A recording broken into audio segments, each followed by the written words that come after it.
Selamat pagi, salam sejahtera buat kita semua ya. Hai, gimana kabar kalian? Puji nama Tuhan semua dalam lindungan kasih anugerah Tuhan. Oke anak-anak.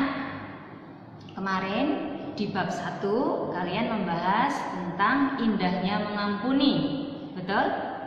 Masih ingat apa arti mengampuni? Coba.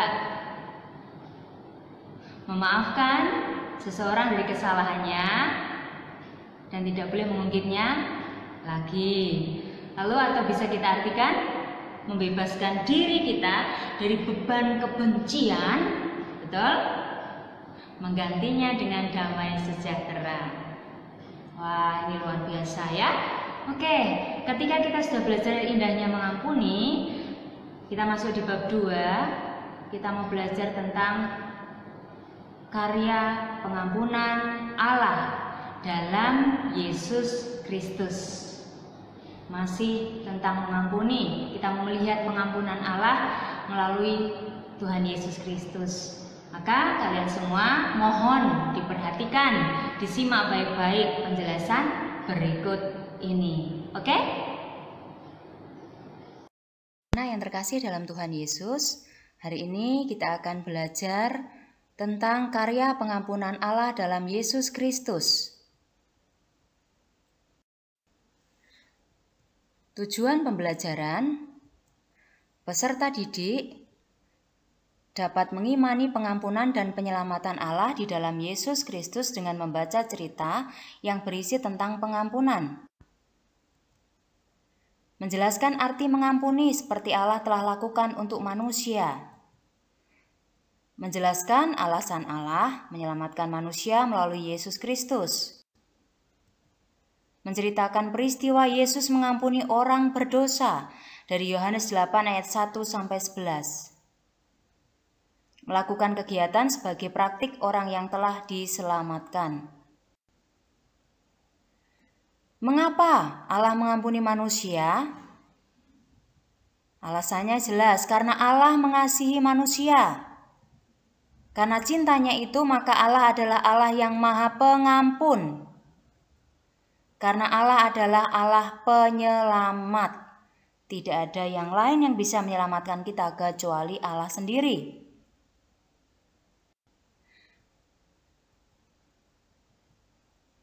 Allah mengampuni manusia melalui karya salib, mengutus anaknya yang tunggal, yaitu Yesus Kristus.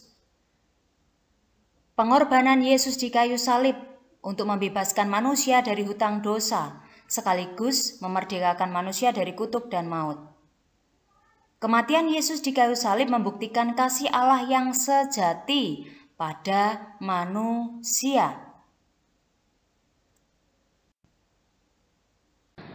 Coba kalian perhatikan, kalau dia tanya, siapa di antara kalian yang pernah berbohong?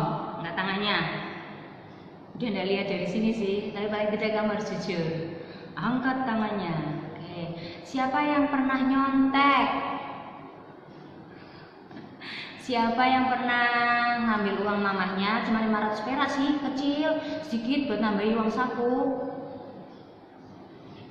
Siapa yang pernah bertengkar, tersinggung, temannya baru nyenggol langsung marah-marah?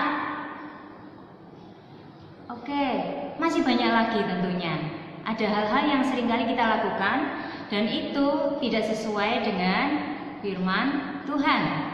Nah, hari ini materi kita berkaitan tentang karya pengampunan Allah dalam Yesus Kristus. Teks yang diambil dari Yohanes, yuk kalian simak semua. Yohanes 8 ayat yang ke-1 sampai ayat yang ke-11.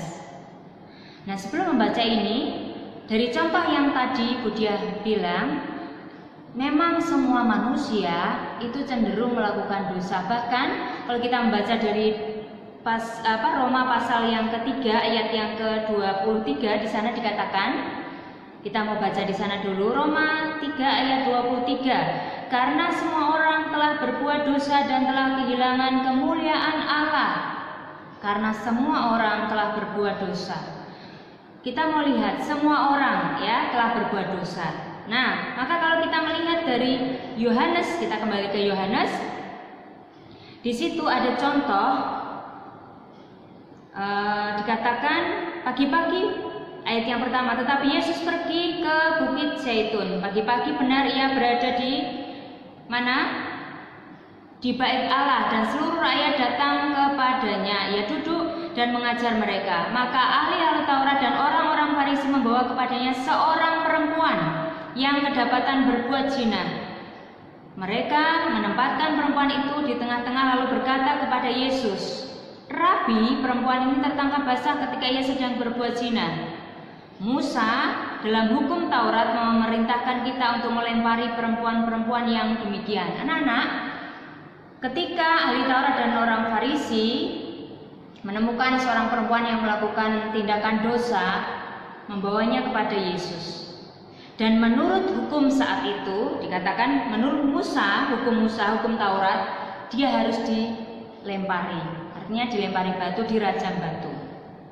Perhatikan anak-anak, apa respon Tuhan Yesus? Di ayat yang selanjutnya dikatakan, mereka mengatakan hal itu untuk mencobai dia supaya mereka memperoleh sesuatu untuk menyalahkannya, tetapi Yesus membungkuk lalu menulis dengan jarinya di tanah.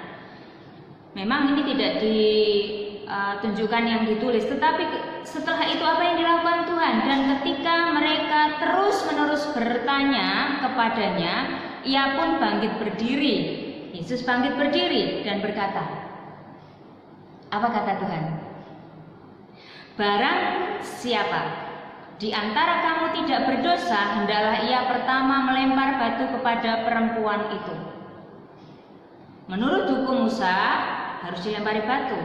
Tetapi Yesus berkata, barang siapa di antara kamu tidak berdosa, hendaklah ia yang pertama melempar batu kepada perempuan itu.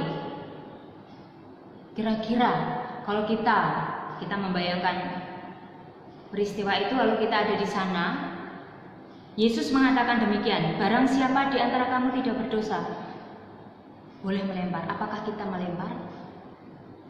Kita tahu kita manusia berdosa, semuanya kita berdosa, pernah melakukan tindakan yang tidak benar. Maka kita melihat respon orang banyak tadi, respon ahli Taurat dan orang Farisi tadi. Ayat yang ke-9, tetapi setelah mereka mendengar perkataan itu, pergilah mereka seorang demi seorang, mulai dari yang tertua, akhirnya tinggallah Yesus seorang diri dengan perempuan itu yang tetap di tempatnya. Ketika Tuhan mengatakan barang siapa yang tidak berdosa, lempar yang pertama, kenai kepada perempuan itu. Tidak ada yang melempar, satu-satu pergi. Karena kenapa mereka pergi? Mereka menyadari mereka juga berdosa. Lalu Tuhan menyapa perempuan itu. Hai perempuan, ayat 10, di manakah mereka? Tidak adakah seorang yang menghukum engkau? Ini pertanyaan yang tentu, maksud Tuhan tidak tahu sih orang-orang tadi kemana? Tentu tahu. Tapi ini tidak menunjukkan komunikasi dan respon Tuhan kepada perempuan itu. Lalu perempuan itu berkata apa? Tidak ada Tuhan. Lalu kata Yesus, aku pun tidak menghukum engkau. Pergilah dan jangan berbuat dosa lagi mulai dari sekarang. Respon Tuhan mengatakan kepada orang banyak, barang siapa yang tidak berdosa, silakan menghakimi perempuan itu yang berdosa. Tidak ada yang mau, karena merasa memang mereka berdosa. Lalu respon Tuhan, Yesus mengampuni. Dengan catatan pesannya, jangan berbuat dosa lagi. Nah, anak-anak yang terkasih dalam Tuhan Yesus, materi kita di bab ini, contoh ini mau kita bawa untuk kita bisa menyadari diri kita. Jangan kita cepat menghakimi orang lain, itu orang dosa, itu orang berdosa, itu berdosa. Kita juga harus mawas diri, kita juga berdosa. Maka ketika ada orang berdosa, justru kita harus dekati dalam arti membimbing mereka dan mengampuni mereka dan membawa mereka kepada Tuhan. Bukan untuk dihakimi, tetapi untuk dikasihi sehingga mereka bertobat, berbalik kepada ajaran yang Tuhan berikan. Oke?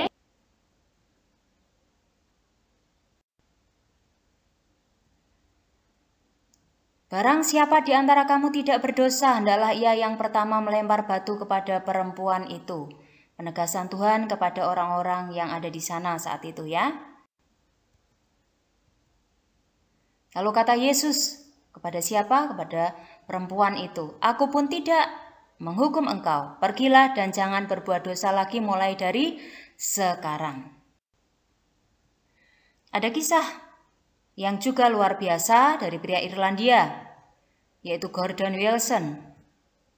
Putrinya meninggal karena terkena bom dari teroris.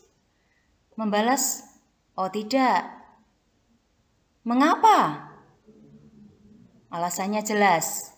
Apa yang dikatakan Gordon Wilson? Saya menerima anugerah Allah untuk mengampuni melalui kekuatan kasih-Nya.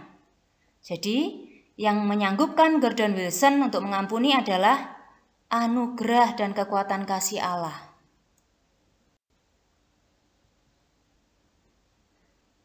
Anak-anak yang terkasih dalam Tuhan Yesus, kita juga harus belajar untuk merespon kasih Allah itu untuk menjadi berkat bagi sesama kita, dimanapun kita berada, di rumah, di sekolah, dimanapun. Karena kasih dan pengampunan Allah melalui karya salib menyelamatkan manusia yang berdosa, termasuk kita. Nah, anak-anak, tugas untuk kalian, kerjakan soal yang ada di modul, di buku tulis ya, foto dan kirim lewat Google Classroom. Sampai jumpa di pertemuan selanjutnya. Tuhan memberkati kita. Ingat, patuhi dan jadikan kebiasaan.